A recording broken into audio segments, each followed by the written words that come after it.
Yeah, be nice to him. So how's it going? Good. Where's the example? We gotta do what Mama said. I know.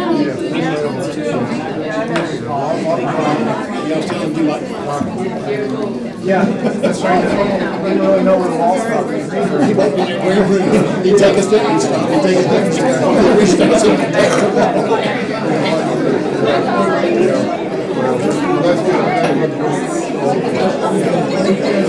Looking forward to it. A lot of good things. A lot of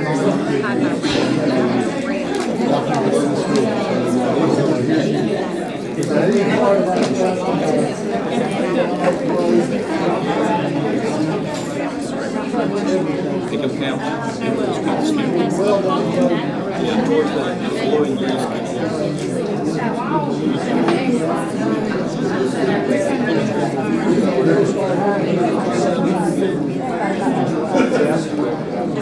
That's right. Yeah. Oh yeah, this is Groundhog Day, right? Hey, how you doing? Hey, how are you? How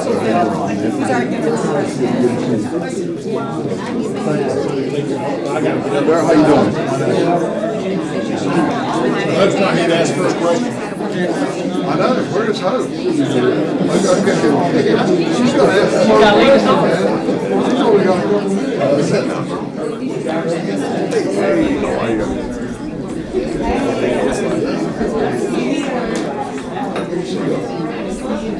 Good morning. Good morning. Good morning, everyone. Are you on? Morning. Yeah, I'm on. Good morning. Well, you can tell you guys have been here a few days in a row. Now everybody's chatting with each other. And it's like a party atmosphere in here. It has really, as a member of the Board of Trustees and the search committee, it has really been gratifying to see so many of you come day after day after day, wanting to really see all of our finalists and get to know them and ask them questions. So we appreciate you doing that this morning. I'm going to introduce our final finalist to you in just a minute, but we're going to hit the ground rules. I know you know them because you've been here every day, but this is being live streamed. So if you have a question, this is not that big of a room. The inclination is to just ask the question, but if you will please wait, Mr. Gowdy, there he is, will bring you the microphone so that our friends online can hear your questions. For those of you online, the chat is being monitored, so if you have a question, please put it in the chat and we'll try to get to that. I've had several questions, including new questions, submitted and given to me today, so we're excited about that, and we'll try to bring those in as well. But I hope you all will take this opportunity to ask questions that you have. And then also I want to put a plug in for this afternoon at 3 o'clock in the Armadillo Room. If you will come, there's an opportunity for a more informal meet and greet with Dr. McNulty. So I hope that if you have a few minutes at 3 o'clock, you'll come for that. Finally, on the tables are the QR codes to scan if you'd like to give some feedback to the Board of Trustees on the candidates and the things you've heard from them this week. We would very much value your opinions, and so if you will scan that and provide us your feedback on the candidates, that would be very good. All right, I want to start with just a brief introduction of Dr. George McNulty. He's the current president of Gogobic Community College in Ironwood, Michigan.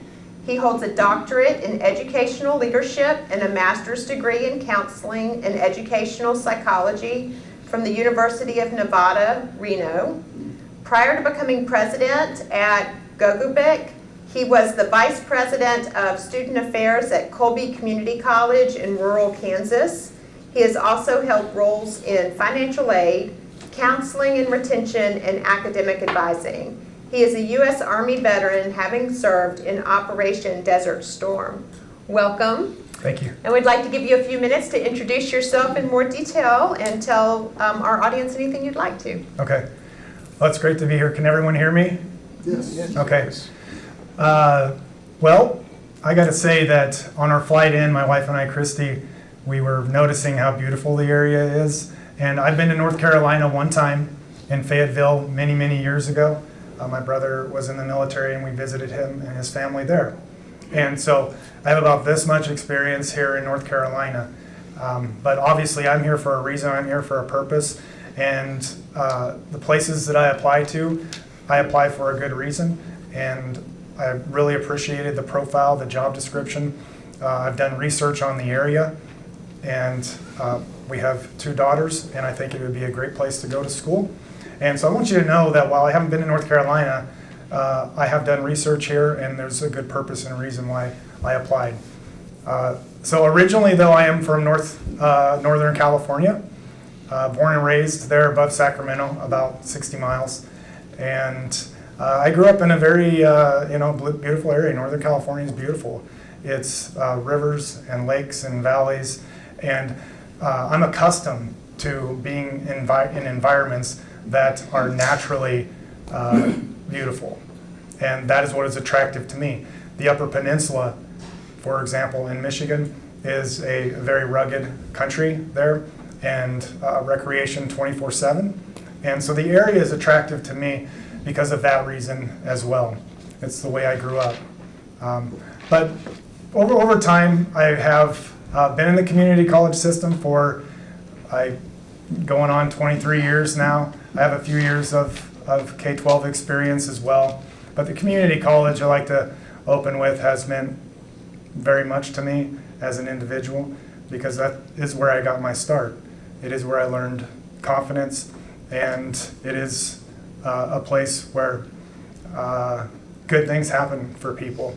Oftentimes it's a starting point, but sometimes people need more individualized attention, and there are many different types of people who enter community college, from the very gifted to people who need a helping hand, to say the very least. Well, I was one of those people who needed a helping hand to get through the system and become more confident. So over time, I've had great experiences within education, but ultimately, my drive and my focus is to help people to become better, is to help people, to help their families to become better, and that's why I'm in the community college system. All right. Questions from the audience? Hope's not here today.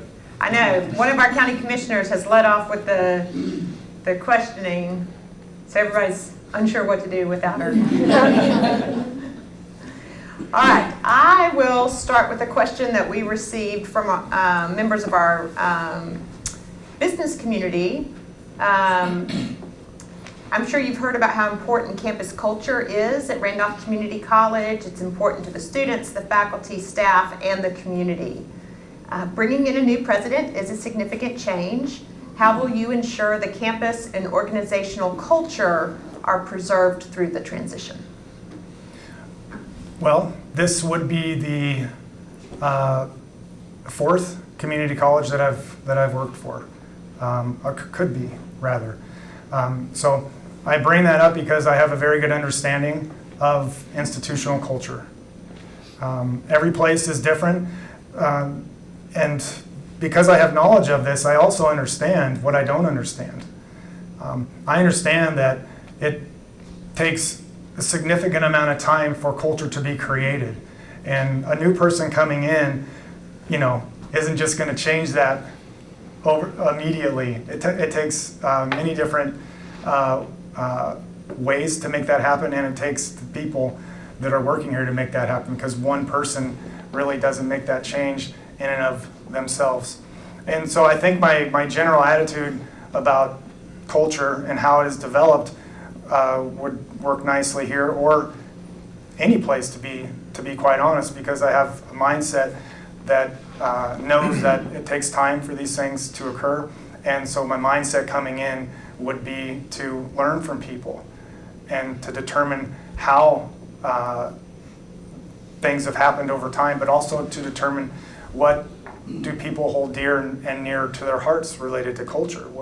What are some of the important aspects of the college, and how did they come to be? And so I think with that mode of learning, I think it's important. and that will help me to get to know the culture. I'm sure everyone has heard that the term or something similar to it, that culture eats strategy for lunch or dinner or breakfast, something to that effect. And so I come in with that mindset, and so what I would bring is a very humble approach to getting to know people, to getting to know the area, and a very respectful approach as well as it relates to the culture and how I might fit within that culture, because I understand that's important too. With that said, culture can be changed. Culture can most definitely be changed. However, it takes many people to make that happen who are all on the same page. All right. You going to give Mr. Gowdy some exercise this morning? Any questions? Okay. He beat you. Go ahead. Dr. McNulty, we are glad to have you in our college today. And demographics are changing all across the nation. So my question is, if you are selected as our next president, how would you be defining inclusion, and how would you be implementing inclusion to change the lives of our community through education? Thank you.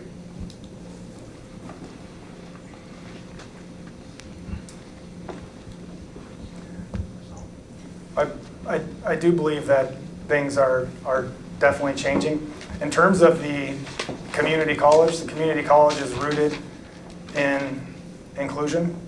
And so the community college is set up very well that way. In terms of the areas that the community college serves, I think that we can visualize, or I can visualize at least, the different services, support services, the different programs here at Randolph, the way the community is built as well, to see that inclusion is important. But also it goes back to the history, like I mentioned. I do view inclusion and equality as being two very different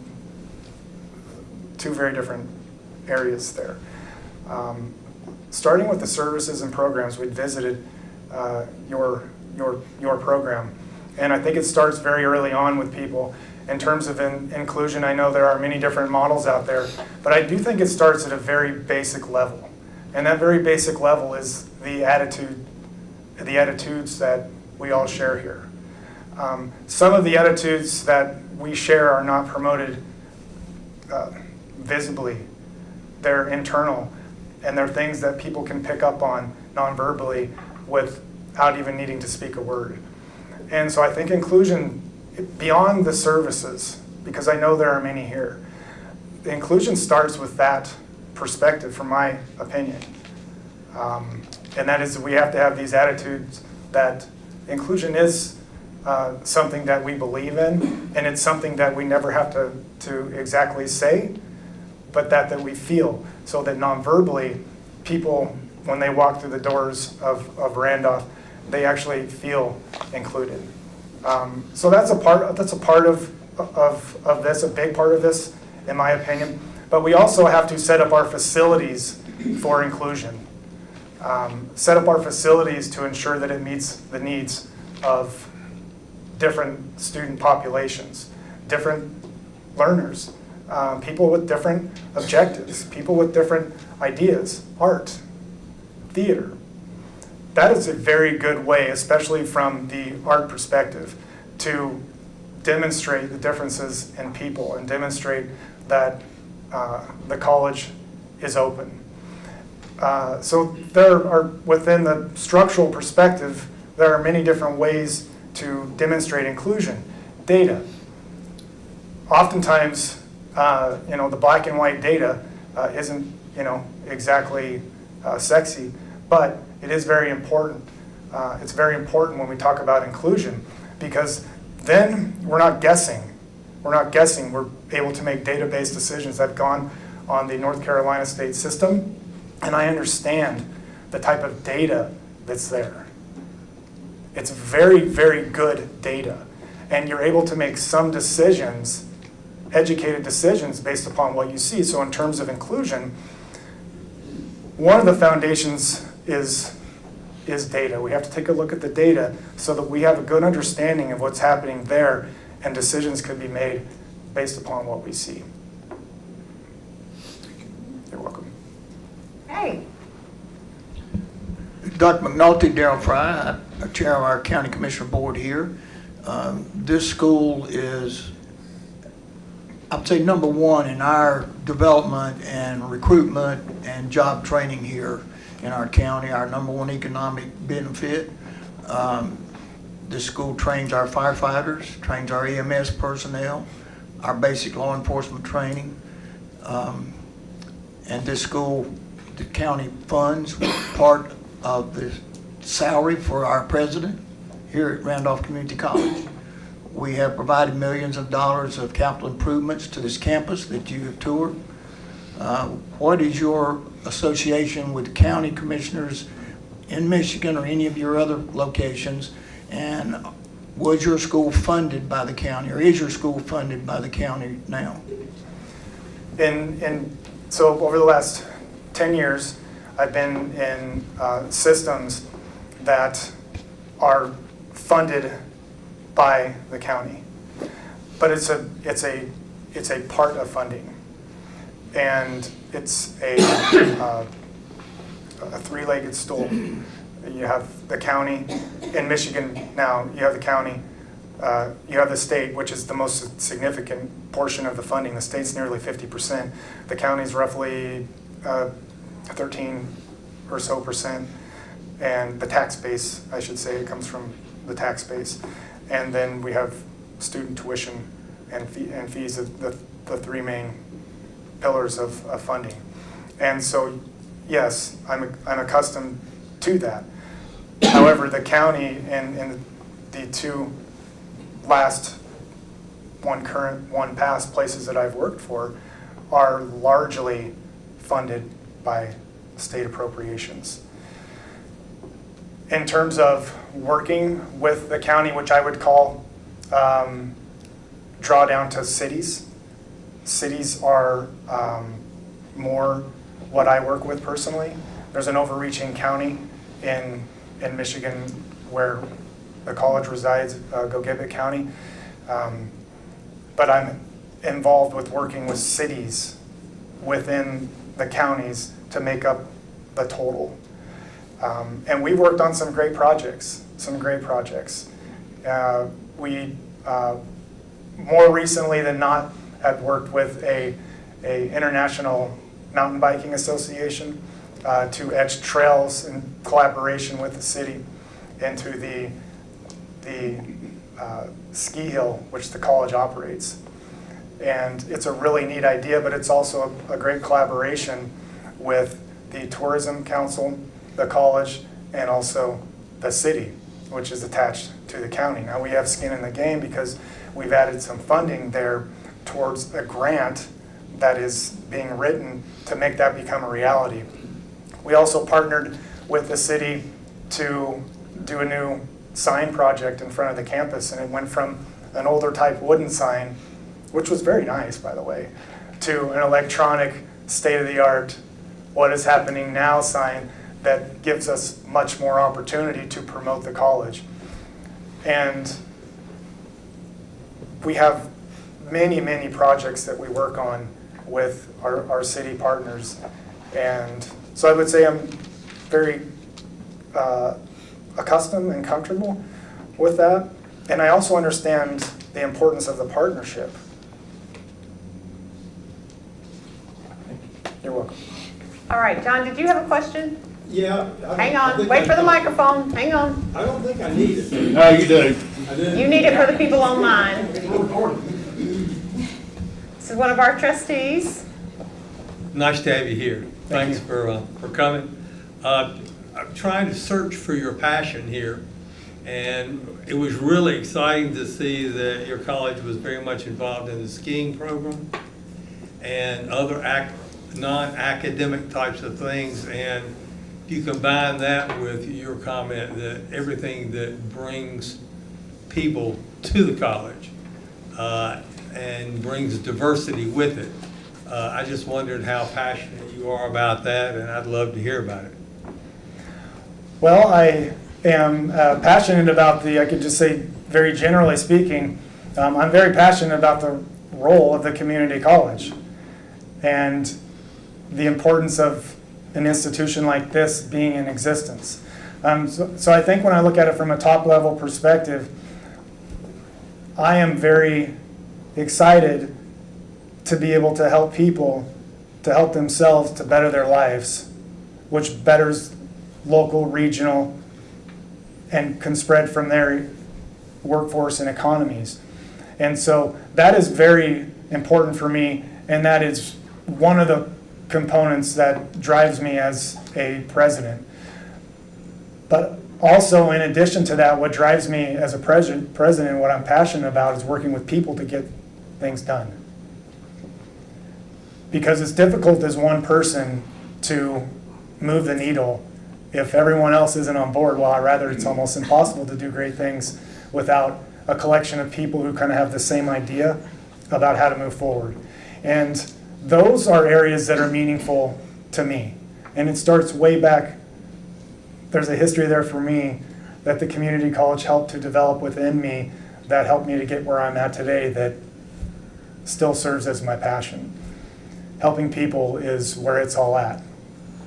In terms of the areas that you had mentioned about our ski hill and the community connection there, our ski hill is connected to an academic program, and also it's a major community resource. When you can have those two, the bridge there, I noticed that in the photo, I'm probably not saying it correctly, but the photo imaging area, beautiful facility there with the green room that I was having a difficult time trying to find the wall, the depth perception there. But I think it's the best case scenario when you can connect academic programming with community engagement. And the ski hill, for example, is that way, where we have a ski area management program that's internationally known, internationally recognized.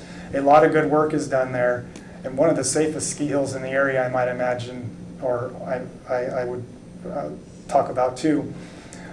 But it's also a major community resource, and you have generation after generation after generation that has talked to me personally, and that I've also understood from other people about the ski hill and its association and what it meant to them as a little one 50, 60 years ago. And so there's great community connection and depth there that area has actually served over time.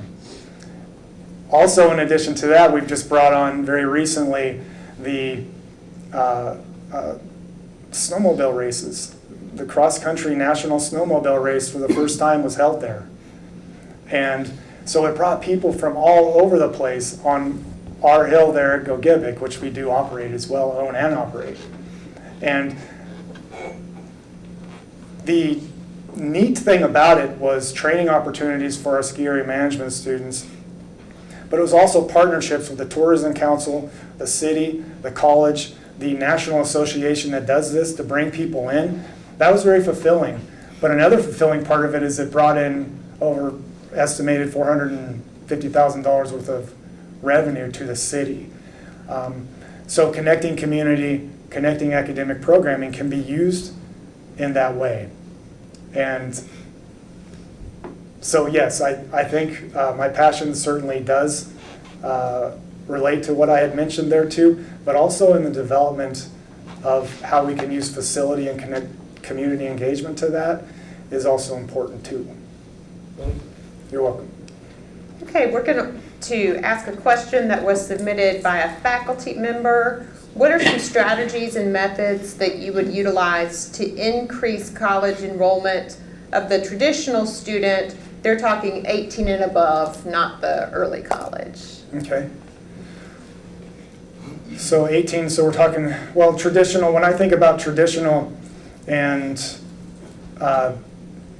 when I think of different student groups, I think of traditional and non-traditional.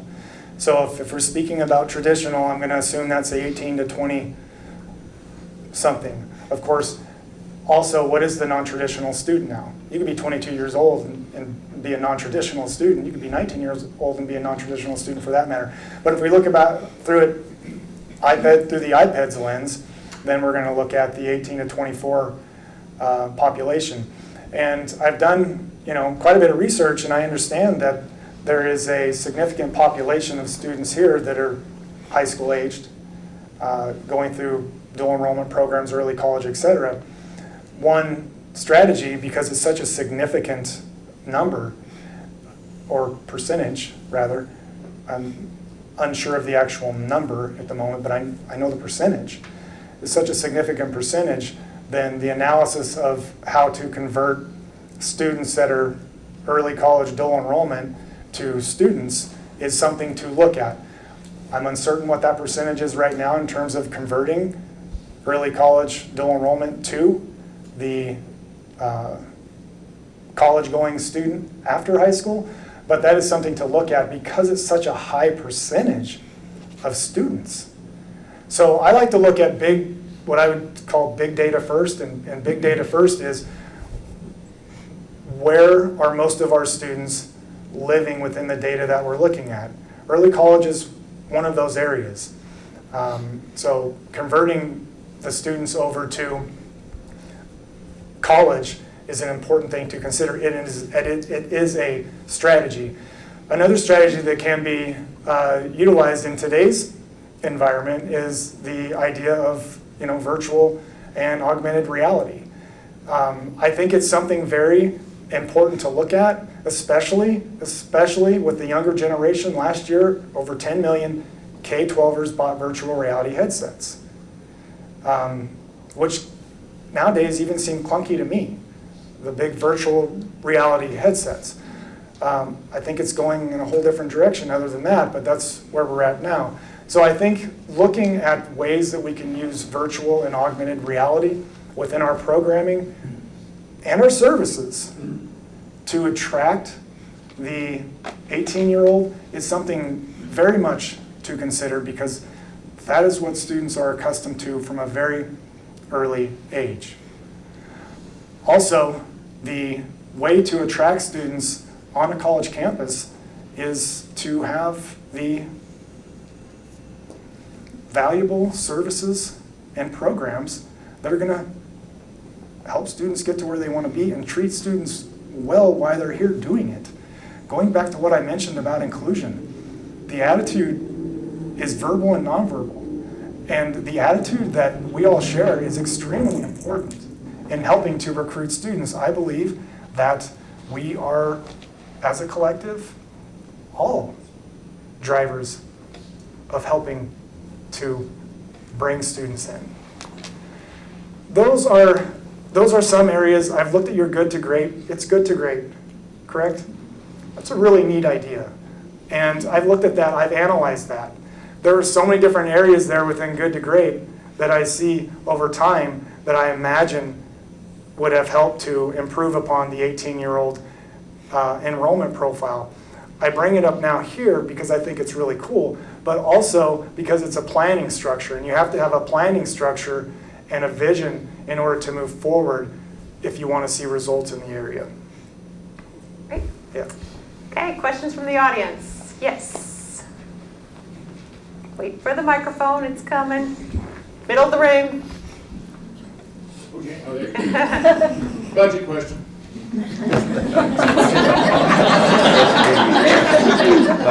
Okay, well, I'll first start by saying thank you for your service. I come from a military family as well. My brother-in-law served in Desert Storm. So how much are you involved in the budgeting process at your current school? What is your philosophy on making financial decisions?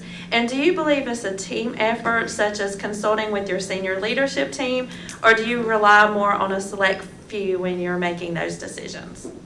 Okay.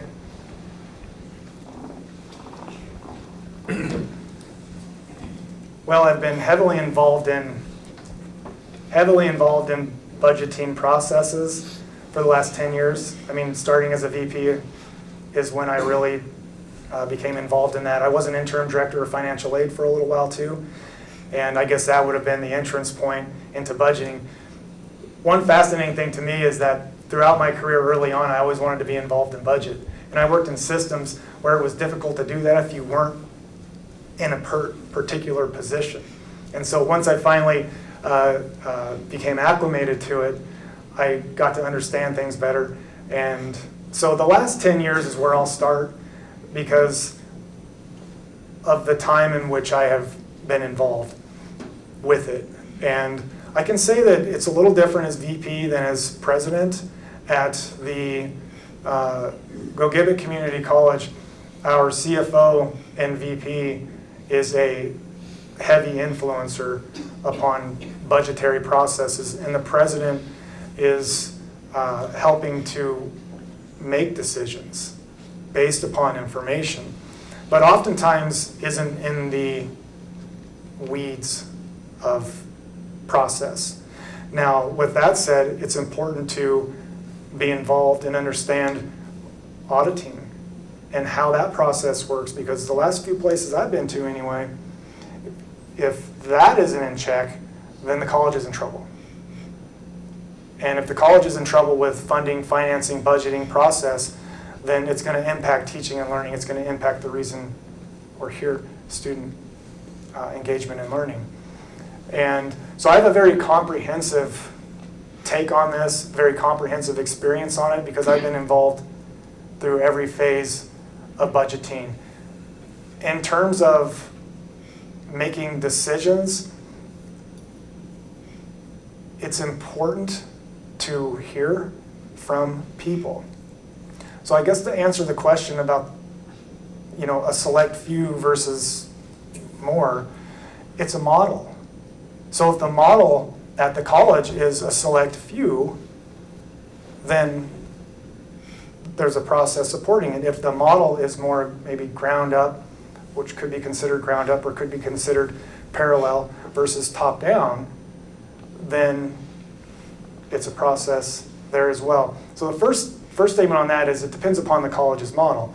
I can tell you that where I'm coming from, it's important that you have different people involved in the process, from obvious, I'll just call it the ground up or parallel over from left to right. Because I think as administration, we can understand needs better. When you hear from people and their needs from the department level, let's just say, if we understand needs better, then we can make better decisions as a result. So I appreciate that model, personally. And in terms of how I make decisions on other wavelengths, which is, you talk about, the state funding, the tuition and fees, grant cycles, fundraising, things of that nature, I also include in all of this. And so from the state perspective, there's advocacy that's important. It's important to be in contact and have good relations with legislators. It's important to advocate your college's needs. It's important to get to know other higher education institutions and oftentimes K-12 in your area and the needs, hearing from business and industry, to advocate even better, to have a more powerful voice when you have more people at the table. That all is meaningful to me. Grant seeking can also do a lot for a college. Fundraising, which I've been involved with, can also do a lot for a college. I've heard here as well that certain facilities have come as a result of fundraising. That's very important. So it's a big picture. It's big picture to me. Okay, we have a question that was submitted by our Campus Diversity and Inclusion Committee. Can you share a specific example of how you have created or contributed to a work environment where differences are valued, encouraged, or supported? That is a big picture question. It's big picture because there are many different elements associated with that question. So obviously, we could have a project discussion on this for the next 2 hours. So I may be missing something. The reason I bring it up is the reason I bring it up that way. But there's so much involved with this. I think that training is important. been involved in numerous training areas. For example, linking with different businesses that do diversity training in the workplace, which nowadays, diversity, equity, and inclusion training in the workplace, and how that impacts our attitudes, beliefs, and opinions. Different areas like that has been one of my focuses.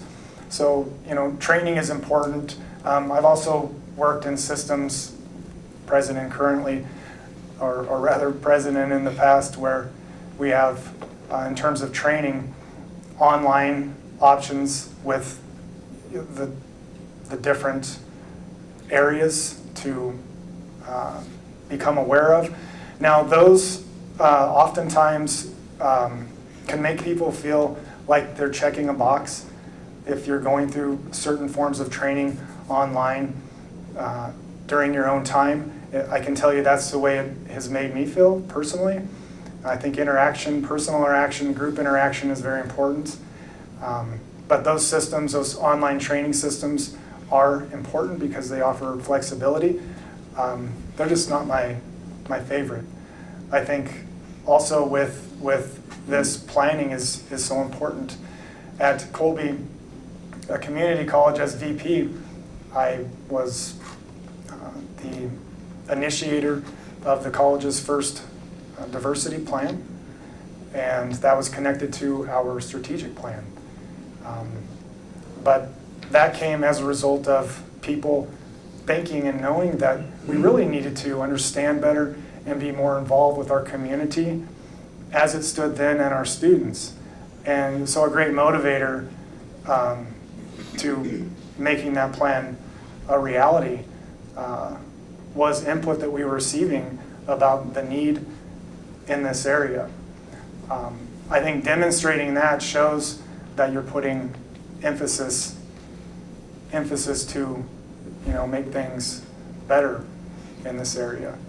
I also think, like I had mentioned, that our facilities are a great driver for helping people to feel included, and there are many more areas that we could, go into and talk about here. But I think overall it's very comprehensive, and it starts with our attitude when we walk in the door, and it ends with the continuum of high-level planning and also understanding what our key partners are seeing, what our schools are seeing, and how we can work together to promote within this area, because we don't live in a bubble here, obviously, within the walls of the institution. And there are a lot of integrations and a lot of connections that we have. And so having key partners in this area is important as well to get more of a global perspective on thoughts, beliefs, and opinions. Thank you. You're welcome. Questions from the audience? Yes, we have one. Mr. Gowdy, do you speak?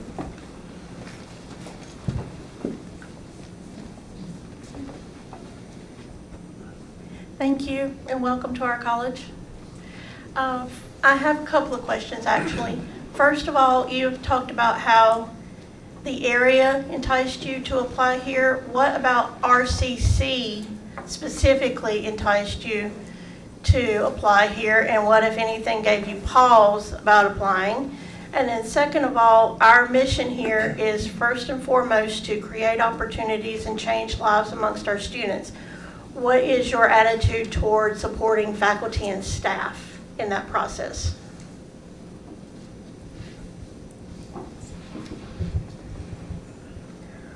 Well, so what is my hesitation? Well, one of my hesitations is it's a world away from where we're at now.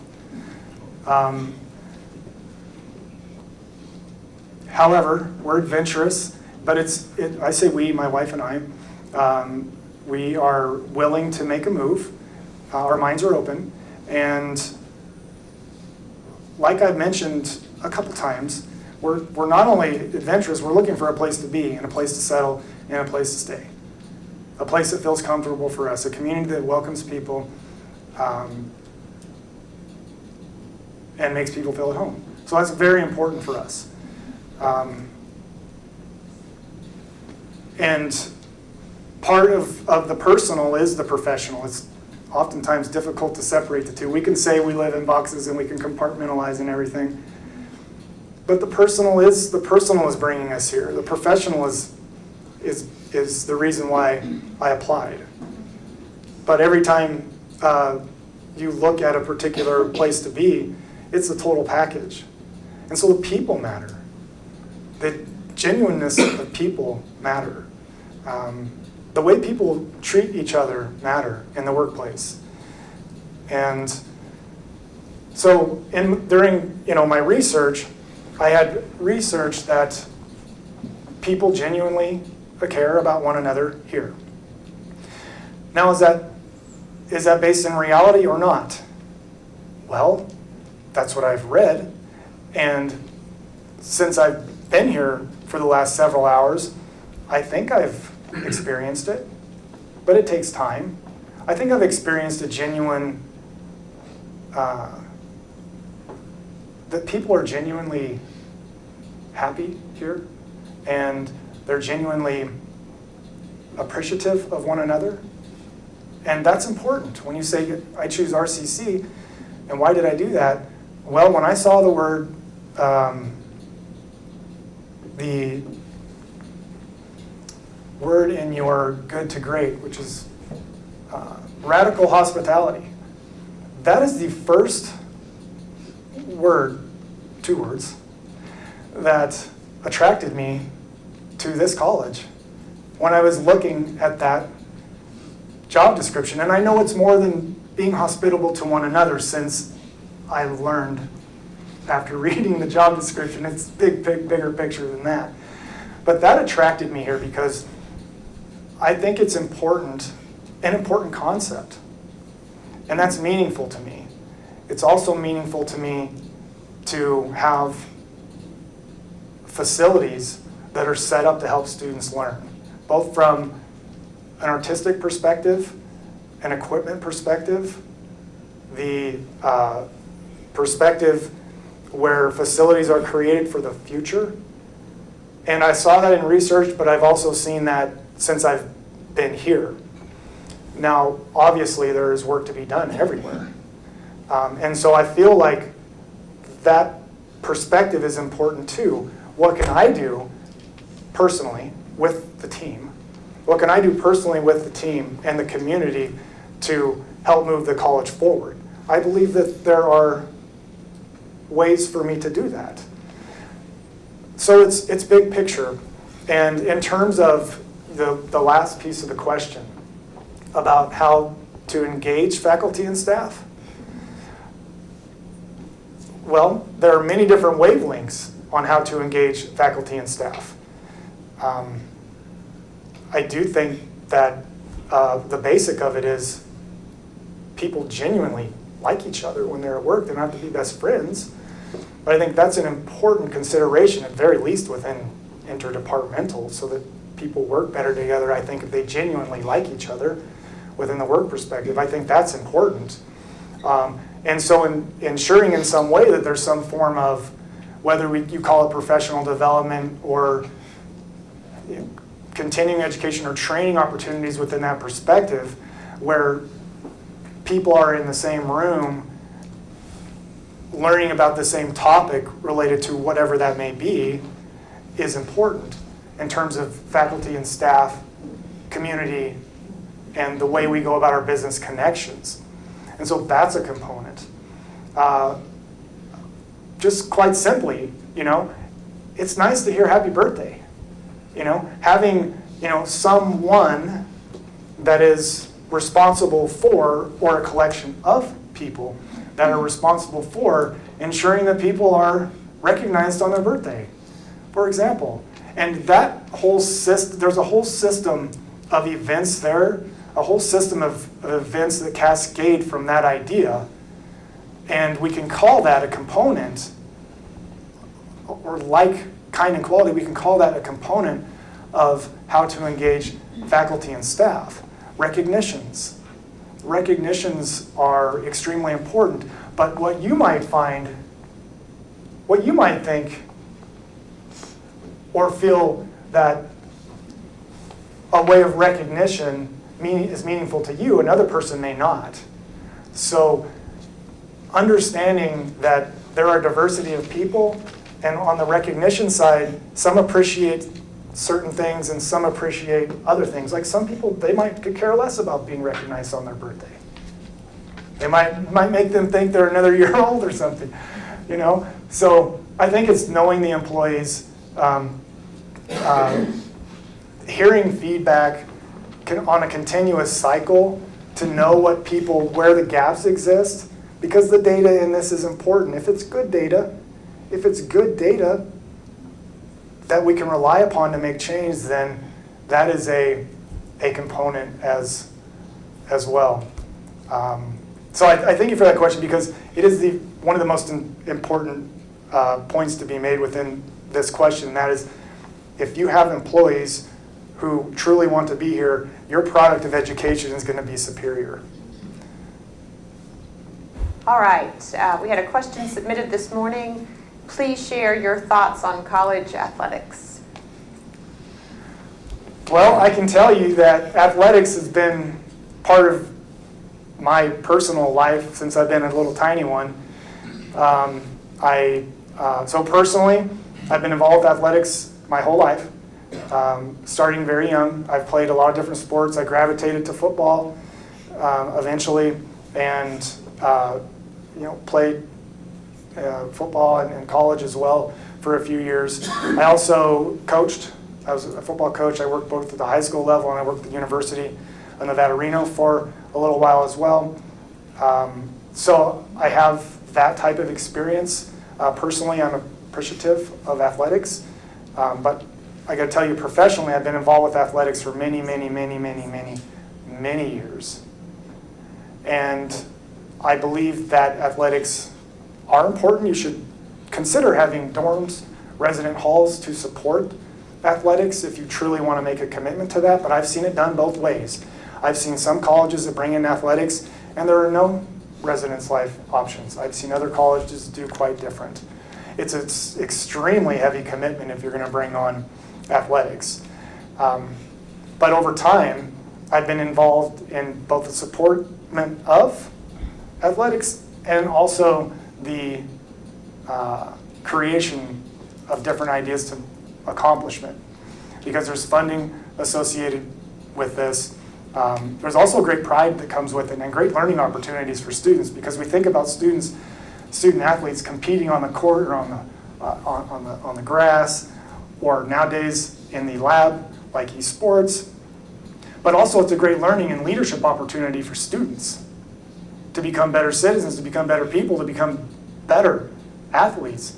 And so we have to look at it from that perspective too, because we are an educational institution. And that's what we should be striving to do first and foremost, and that is make better students. But just so happens that that can be done through the implementation of athletics.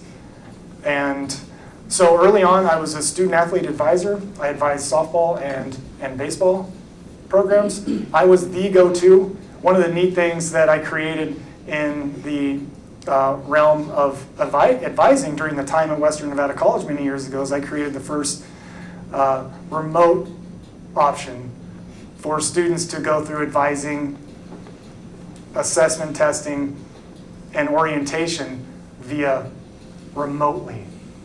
They could be anywhere in the world, and I could take student athletes through this process. At the time, that was like a pretty big deal. Now it's firsthand knowledge and no big deal. But at the time, it was a big deal. And so I worked very closely with coaches during that time to make sure students were on track academically, and also took them through the process of being able to understand how to access services. And so I was heavily involved. During my time at Colby as vice president, there were 14 athletic teams there at Colby. with a student population of under 2,000. Athletics was a primary driver of many opportunities that the college had, for example, to ensure their dorms were full. Most of the students in the dorms were student athletes. And being a vice president of student services at the time was heavily involved with that side of things, heavily involved with health, conduct. I also created a very neat, in my work with adult basic education, I created a very neat program specifically for our student athletes called the Family Peace Initiative. And that initiative was geared, and we branched that out to the general student population eventually. But that idea was geared about how to be respectful citizens, how to support one another. And we felt a great need to do that because of some of the conduct that was occurring within that program. And so it was a great opportunity to work with people and programs to do something that was meaningful for students and also really helped our campus environment. And during my time at Gogebic, we just brought back volleyball very recently. I implemented cross-country skiing. Now that program is in suspension at the moment, but I did implement it. And also took our esports club programming from club programming to NJCAA esports. And we are national champions. I got a nice ring to prove it. But the neat thing about esports is that esports does not require a basketball court or a football field. It can be housed almost anywhere on campus, and it's movable. Esports is movable. So it's really beneficial on main campus, but in terms of equity, you can move it to other locations. So it's fascinating. Fascinating thing about esports as well is that there's a career to be had in esports. There's commentating, there's a technology piece to it. Gogebic Community College, of 1,000 students, put on the esports national championship 2 years ago for the country. Right out of Gogebic Community College. We have the technology, the technological capacity to make that happen. Students learned how to do that. Esports students, the students that were competing. So there are various wavelengths. We can look at esports as athletics, but it's also a possible career and can be implemented anywhere. Okay, our time is winding down. Got a couple questions. Let's start with the one from the chat, please. And this may segue into some of the other things you said. This is from our online chat. Can you tell us about a time you were able to help or relate to students on a personal level? Well, I would say most of my career. My career is the foundation of my career is advising and counseling, and anyone in particular who's been in advising and counseling understands the one-to-one relationship that occurs within that perspective. And both from a personal perspective, career perspectives, advising perspectives, resource perspectives, and everything in between. And so if I understand the question correctly, I would say obviously that's still occurring now. For example, not too long ago we had a situation that came up, and I was in my office at the time, and the right people who handle certain student situations were not. And that student was brought to me, and I was able to talk to that student for a good length of time to help them through a particular situation at the moment. And so it's in the present, I guess you can say, in my work with students. It just depends on what is needed. It could be situational. It could also carry forward with student government association and being involved in that type of of leadership. But I guess you can say, being student-friendly and understanding students, it really doesn't matter what type of position that you're in because we're all here for the same reason, but we have different jobs. I get that. We have different jobs. But personally, the student interaction is very important. I've seen quite a few students since I've been here, and I see energy, I see liveliness, and I also know that they're getting what they came here to get, and that is to be better moving forward, and ultimately that'll relate to how they live their lives. So I hope I understood that question correctly, but. Okay.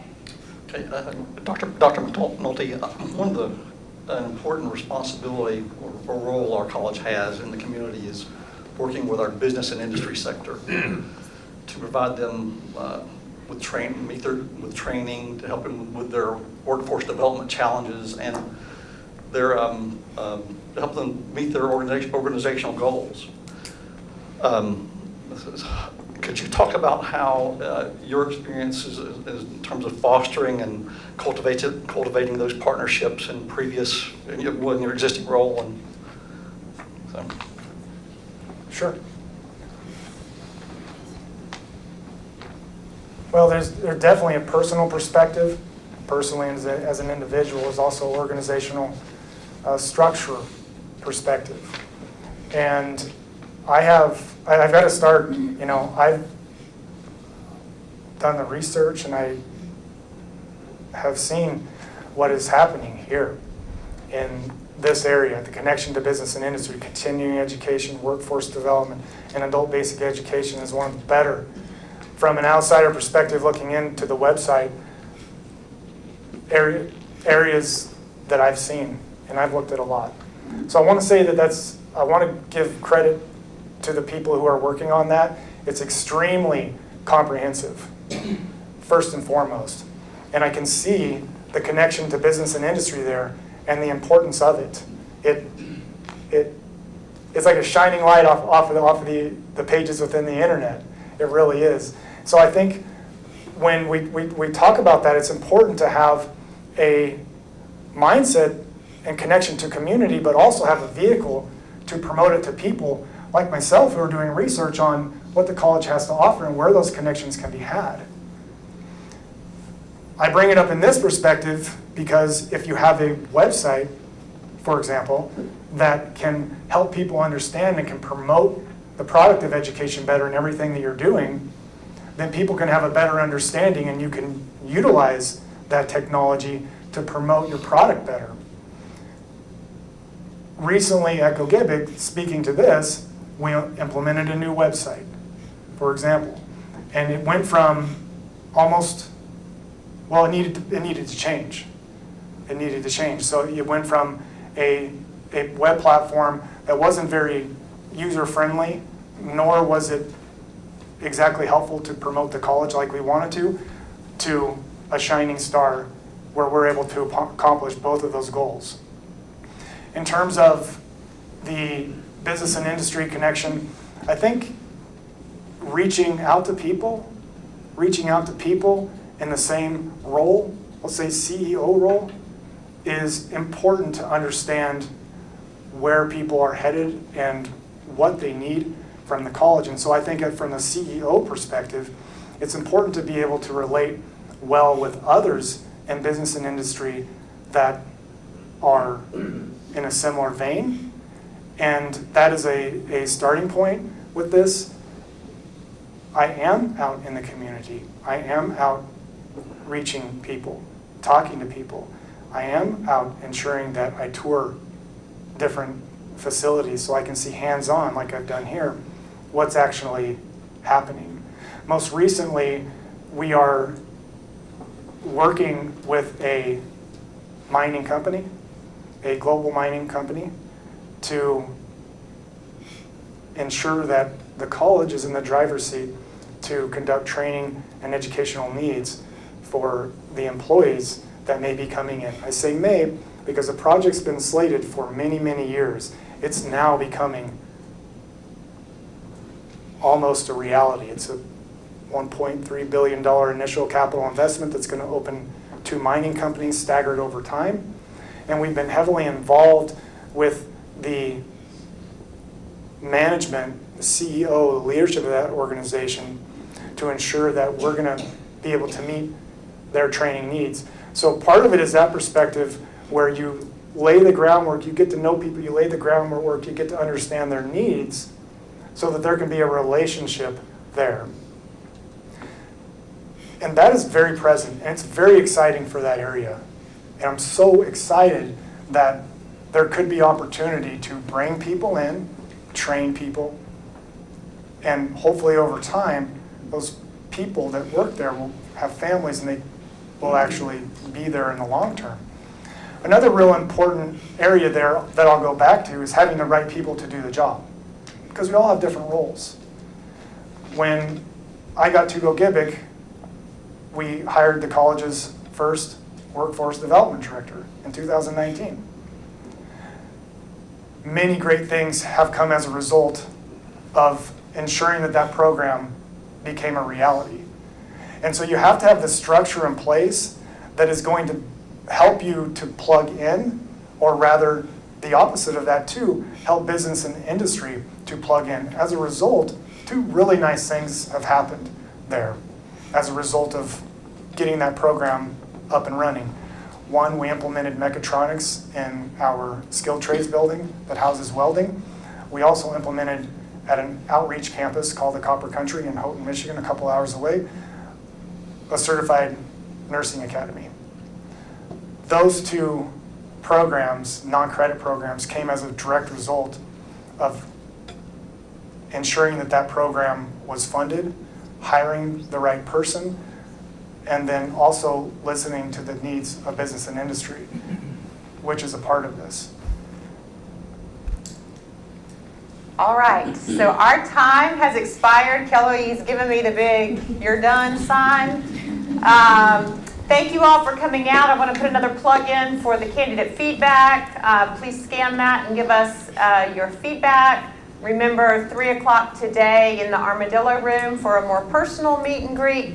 Thank you, Dr. McNulty, for being here today. You're welcome. Thank you all. We're done for today.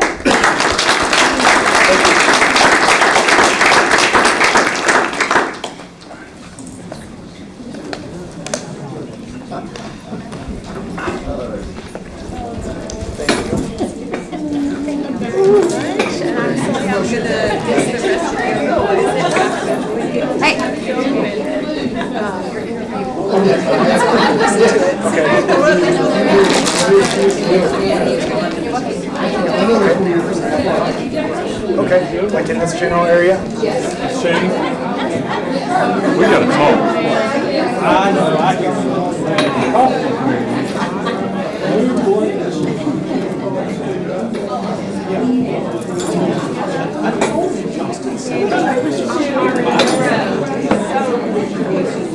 I'll talk to Lauren about how we can get you. Actually, yesterday I just got my clinical mental health counselor license. Oh, you did? Congratulations. Yep. Congratulations. Thank you.